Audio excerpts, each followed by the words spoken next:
Hello everyone, and we are on the last part of the electric forces activity. And this is 1.2, and we're going to be doing 2D forces. Okay, so we're going to be doing some Coulomb force problems in 2 dimensions.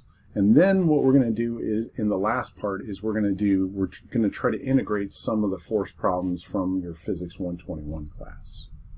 So if you haven't done the reading, please go to the reading and do for all the physics courses. If your textbook is CLETA, please do the reading in there, and it'll be chapter 17.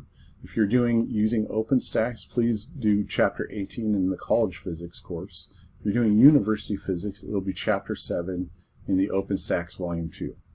Okay, again, if you haven't started on your homework, please get started. It's going to be homeworks 1 and 2 in Sapling. All right, here we go. Well, when we're doing force diagrams, when we did Coulomb's force in 1 dimension, we did those force diagrams, we were actually doing superposition.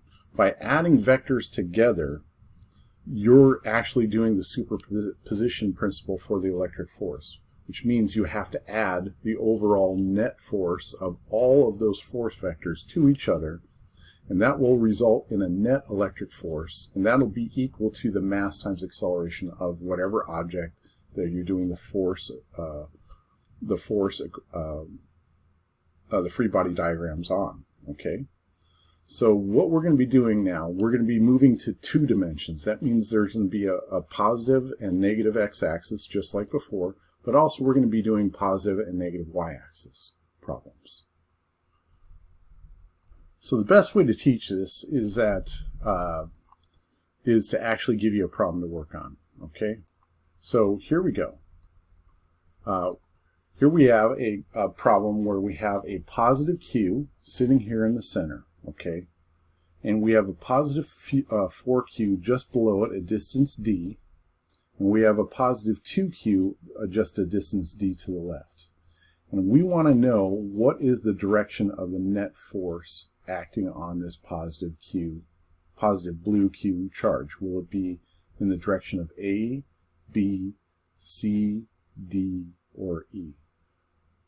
Okay, now before you do that though, what I want you to do is I want you to actually to do a free body diagram on that positive q due to the positive 2q and positive 4q, and then we're going to go ahead and sum the forces in the x and y direction, and then we'll go ahead and use Pythagorean's theorem to calculate the net force acting on that charge using an equation in an equation form.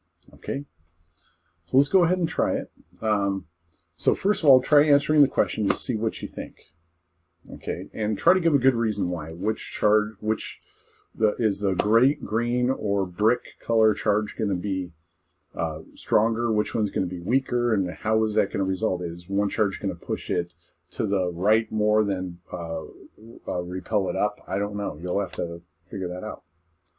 So, all right.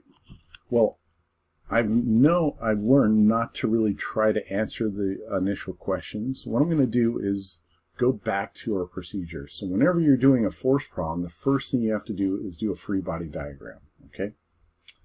All right, so I'm going to mark up the document. I'm going to hit comments. It's going to pop out that little area and push it back in. And now I could use a pencil. Okay, and I'm actually going to use green to represent the positive 2q force acting on.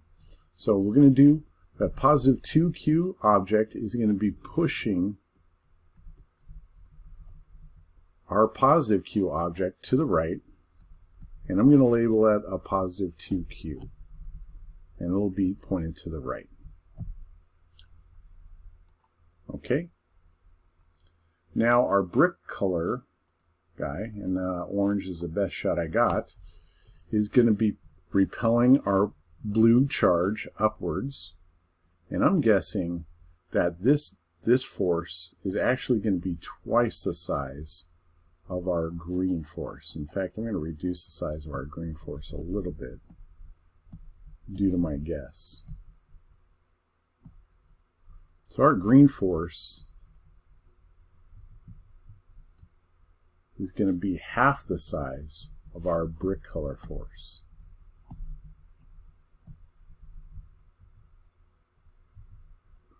So our brick color force is going to be twice the size up, because it's got twice the charge on it, and since the distance is the same for both those, I'm just guessing that is directly proportional, so it's going to have twice the charge. So it's going to be pointed in the positive y direction, and that'll be the positive 4q guy acting on it. Incidentally, some professors like you to put your coordinate system. So the coordinate system I'm thinking about is going like this. Negative x is to the right, positive x is to the right, negative x is to the left. Thank you. Negative y is down, positive y is up. Okay?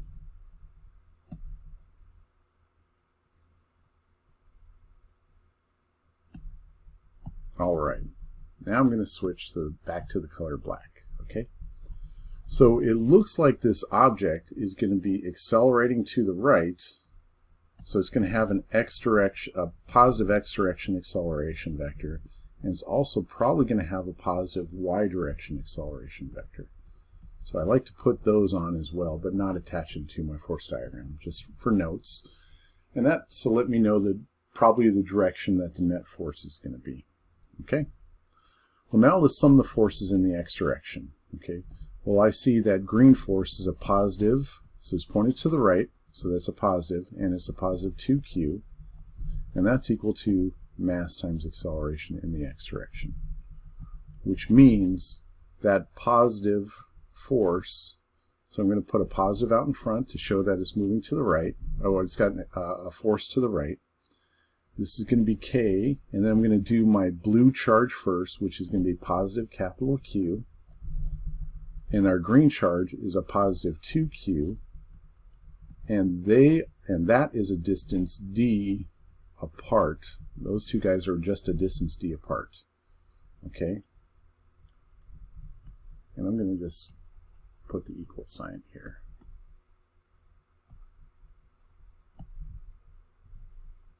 All right. Well, when I multiply that all out, it's going to give me an equation which is going to be 2q times q, so that's going to be 2q squared times k. So that's going to be a 2k capital Q squared all over, and that's going to be a d squared. So here's the equation form of this first f sub x. Okay, so it's going to have basically two force vectors to the right.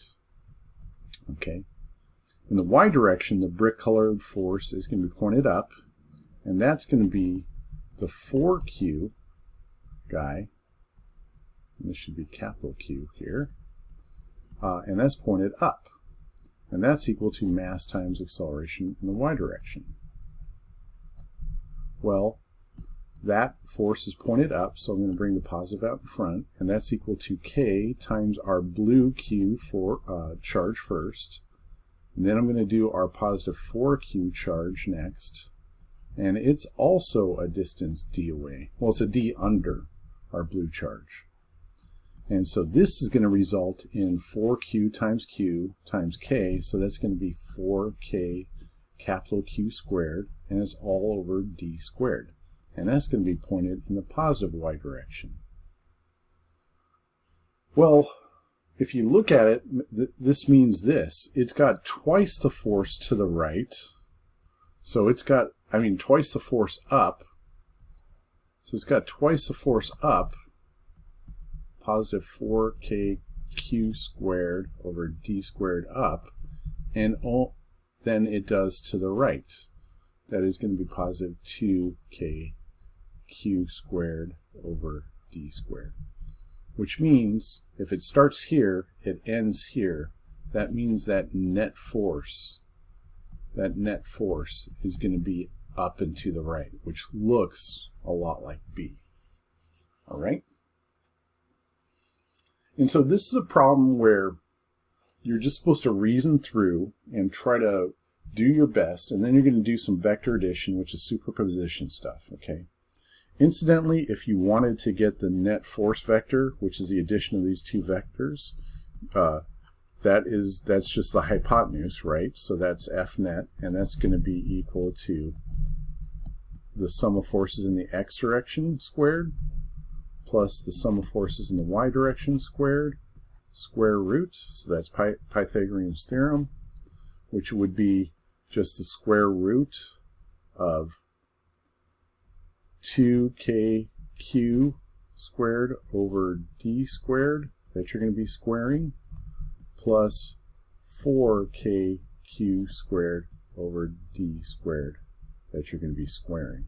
So essentially, this is going to be, the QD is going to come out, oh boy, this is going to not look good, but this answer is going to be somewhat meaningless. This is going to be 4, and this is going to be 16, so that's 20. So that would be 20, which is 4 times 5, so it would be 2q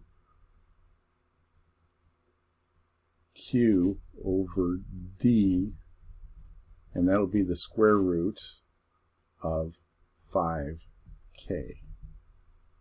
Ugh, that is not good looking at all. Wow. That is not... Anyways, but that's what it would be in equation form. Okay? All right, let's move on. Let's try another problem. Okay? Well,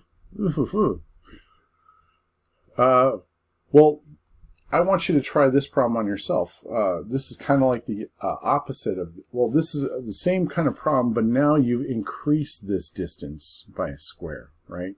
And let's see if you could actually just estimate the force on the positive q, right?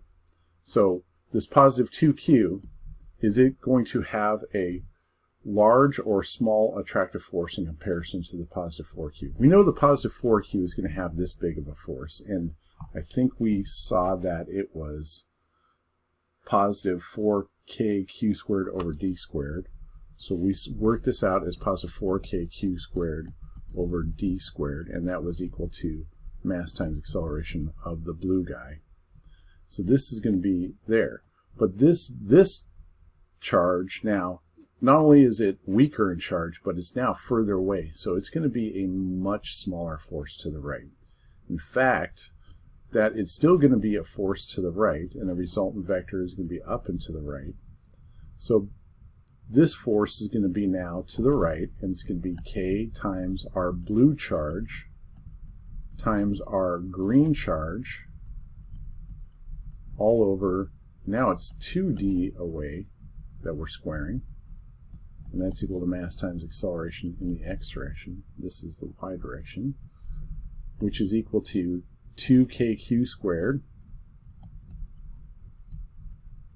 over 2d squared, which is going to be 4d squared, which is going to be 1/2 kq squared over d squared. And so before it was 2kq squared over d squared. So this is actually dropped by 1/4, which makes sense because being 2d away, you've squared it. So same problem, but just briefly doing this, you get this as those sums of forces. This sum of force hasn't changed. Okay? All right. Well, let's do this problem now. And this problem here is you're going to go ahead and you're going to sum the forces on the negative 2q charge. Okay? And you know its distance is distance h away. All right? And it's at some angle theta. So you're given a number theta, and you're given the distance h, and you want to know.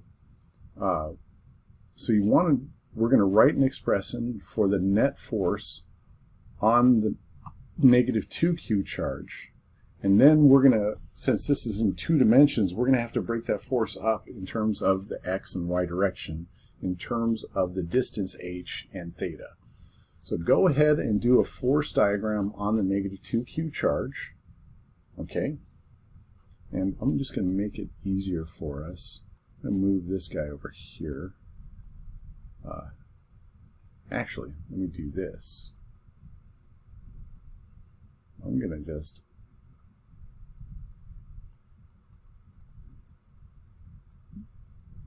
have no qualms about that.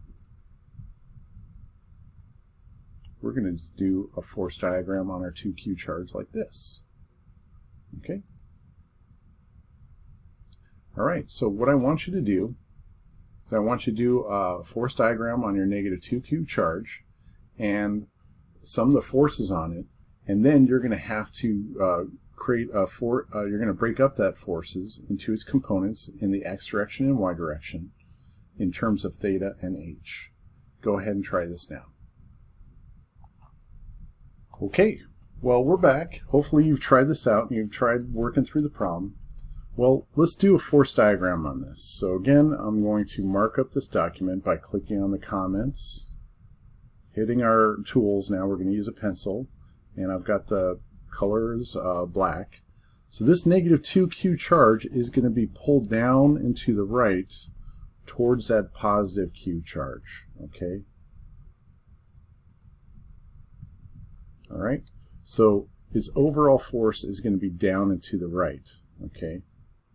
And we had said here that this is the angle theta. So this is the force this is the Coulomb force working on it, and the positive q is pulling it down and to the right.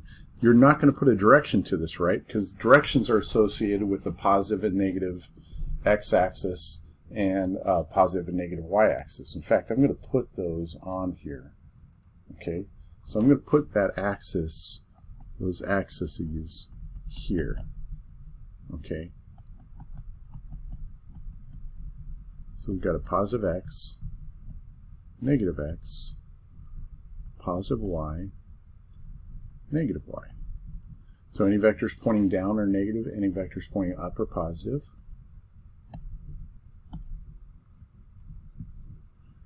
Any vectors pointing right are positive, any vectors pointing left are negative. Okay? Well, this vector is pointed directly along that h. Okay? And we were given that this is theta. Okay? So what we're going to have to do is break up that Coulomb force into up and down and left and right. And I like to do that graphically. Okay? So what I'm going to do is I'm going to use blue to do this. So this arrow, when you describe it in terms of up and down and left and right, seems to be pointing down. It looks like it's pointing down and to the right.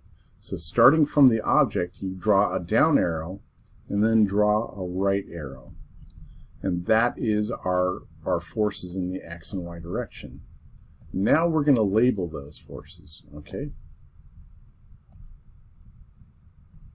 So this F positive Q is a hypotenuse, right? And this is theta.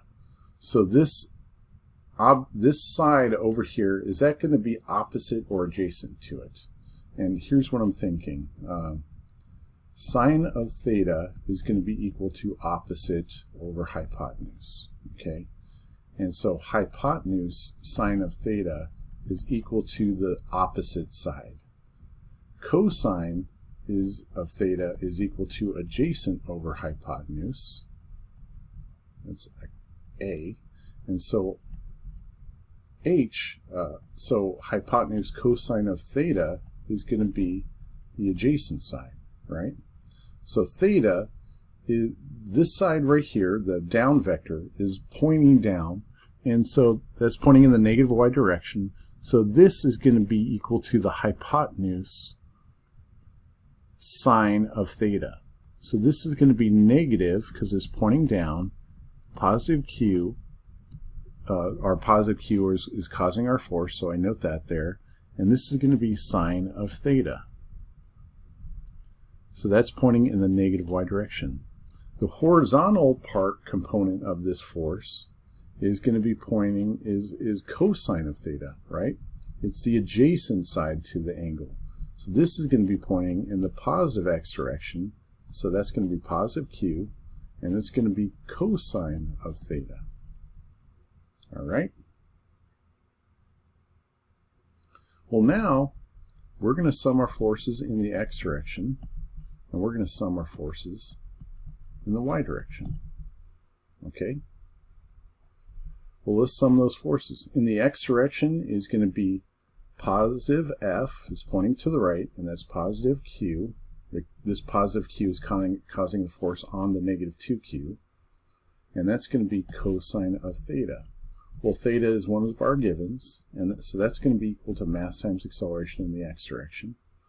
Now let's define this force in terms of Q and H and theta.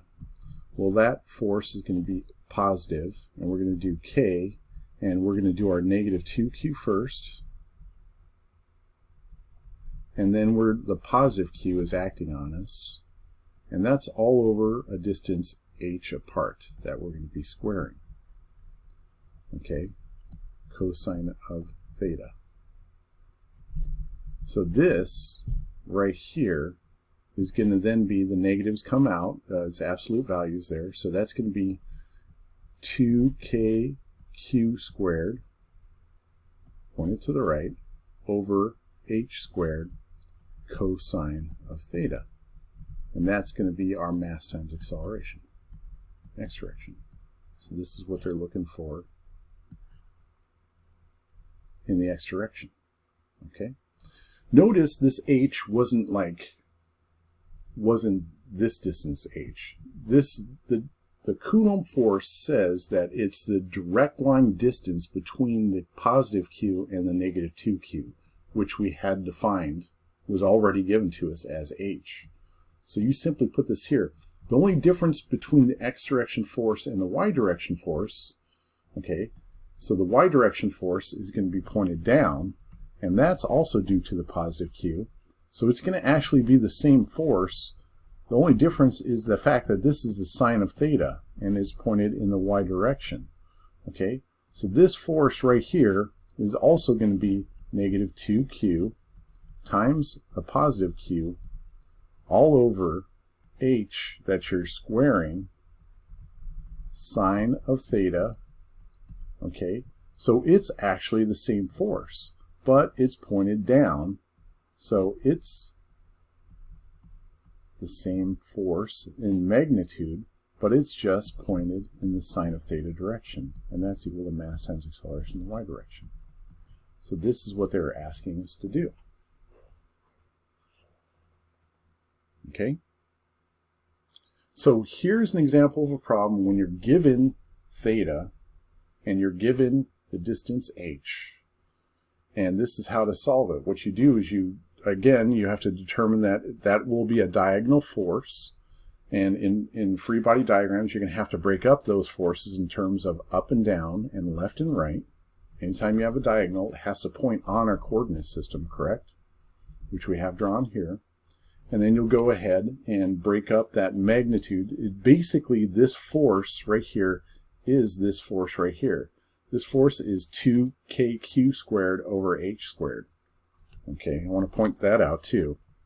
It's just 2kq squared over h squared. But then this version is just going to be the cosine of that, and it's going to be the sine of that. Okay, so you're going to let your thetas break up your magnitude of your force. Don't try to do that with h, with the distance here. Okay.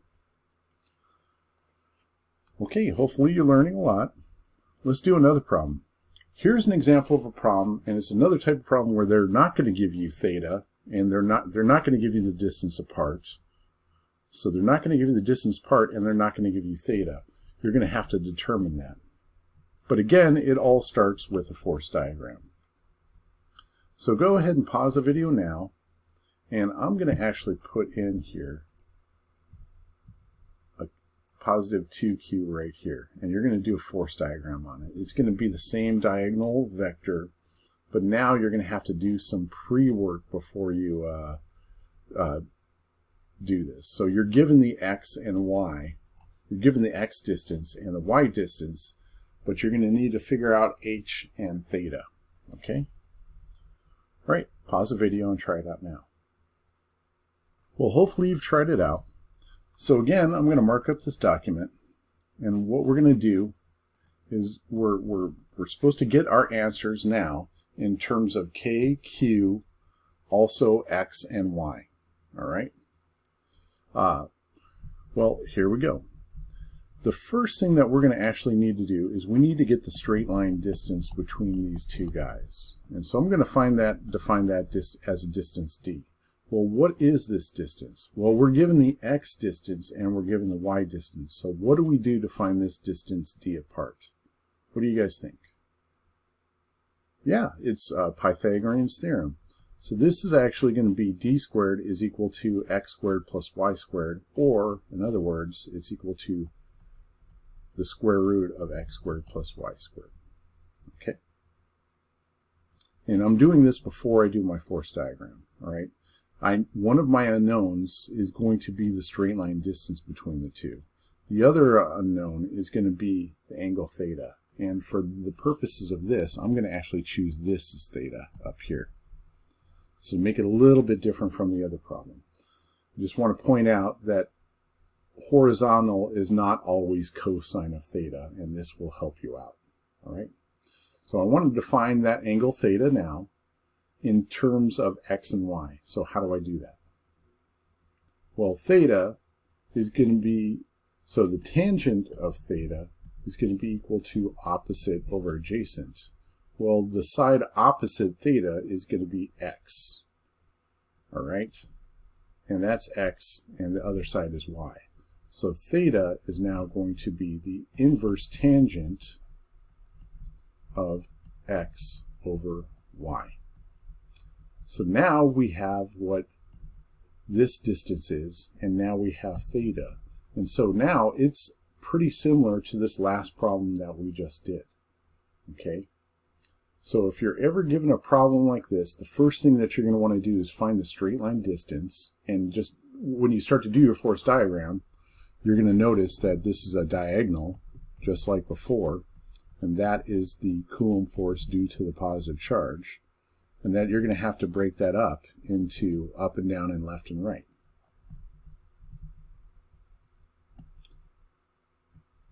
So again, to do this force diagram, I'm going to draw my coordinate system, and that's going to tip me off that this angle needs to then adhere to my coordinate system. Okay, and so now I'm going to list on here my angle theta just to be consistent. My angle theta is going to be right there, and so this side right here, that looks like it might be negative. It's not. So this vertical side is now going to be the hypotenuse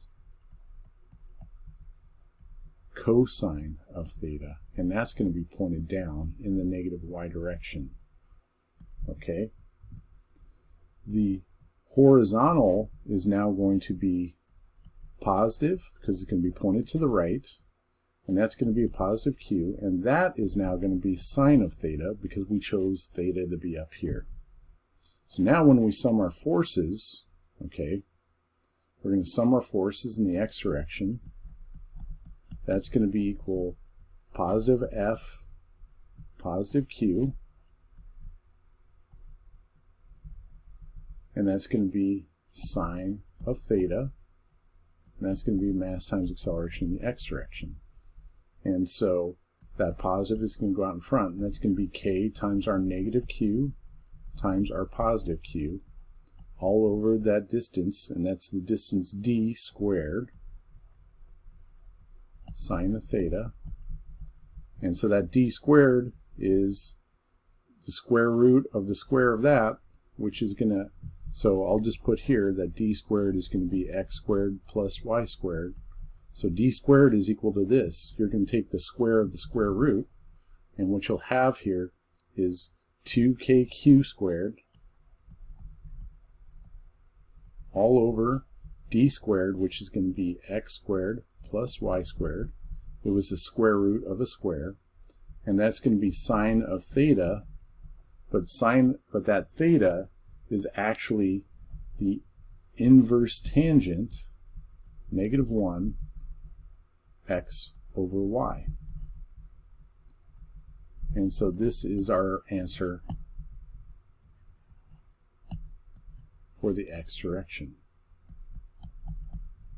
For the y direction, it's actually going to be the same. It's going to be the same magnitude, right?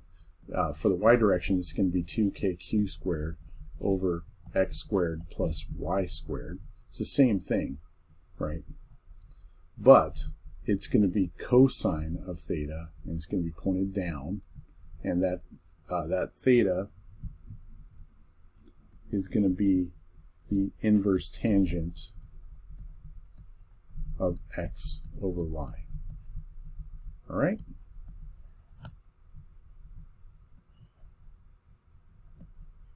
So this is this problem. All two-dimensional forces are some variation of this problem, and this problem. So basically, examples 1, 3, and 4 are all the variations of the problems that you will come across in Coulomb's force, in two-dimension problems with just Coulomb's force. We're going to do, in the next section, we're going to actually take this force diagrams and we're going to integrate the other forces that you learned about in Physics 121. Okay? I hope you had fun. And please move on to the next section and do your homework and do your readings. Thank you. Bye.